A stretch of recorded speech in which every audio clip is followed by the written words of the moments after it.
Thanks to আল্লাহ, সবার আগে আল্লাহর কাছে শুকরিয়া আদায় করতেছি। অনেক বাধা ববিতে অনেক জনের অনেক রকম বাধা, জিন ছবিতে সবসময় বাধা থাকে, জিনের একটা বাধা থাকে মনে হয়, জিনও চায় না মনে হয় এই ছবিটা আসুক। আসলে জিন অন ছবিতে যে তুমি বলো কি কম করা পাইছি, এটা শুরু থেকে যখনই আমরা আসলে এই শুটিংটা করি, যখন জিম ওয়ানের শুটিং চলছিল এবং এখানে একটা জায়গায় জিম পুরাই করা হচ্ছিল এবং সেখানে আমাদের একজন লাইটের মানুষ ছিলেন, একজন সিনিয়র আর্টিস্ট, এবং সুইমিং পুলের সামনে আমরা ভিতরে শুট করছিলাম, মনে আছে?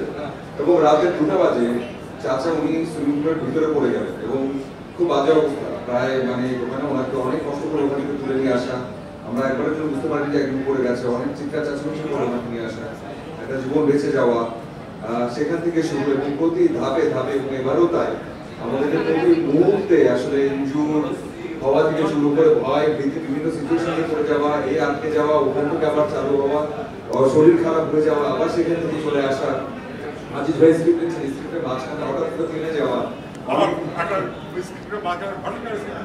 হঠাৎ করে একটা সিন নাজিল হওয়া, এই সিনটা দরকার, এটা করতে হবে, যদিও যখন সেভাবে করে আবার আসা, মানে সব মিলে এবং এভাবে করে যে এত সুন্দরভাবে আমরা আবারও আপনাদের সামনে আসতে পারছি, এটার পিছনে কৃতিত্ব আমি বারবার বলছি আমাদের সবার দোয়া এবং ভালোবাসা। প্লিজ এভাবে আমাদেরকে ধরে রাখবেন, পাশে থাকবেন।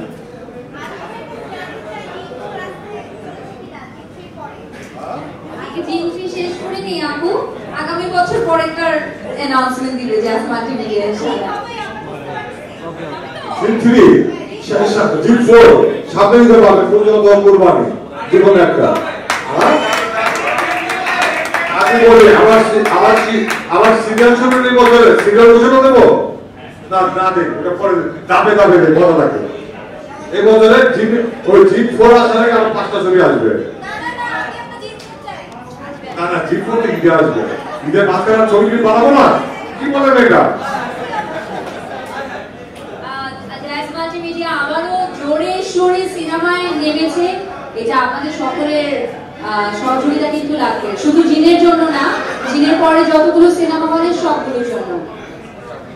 আর পুরো ইনশাআল্লাহ বড় ছবি নিয়ে আসছে, এরকম নাচে গানে ভরপুর একটা ছবি পাবে, সাথে পুরো আসতেছে না, আমরা এখন নাই বসে দেই, সব কিছু দিয়ে বসে দেবো, but big arrangement, big casting, big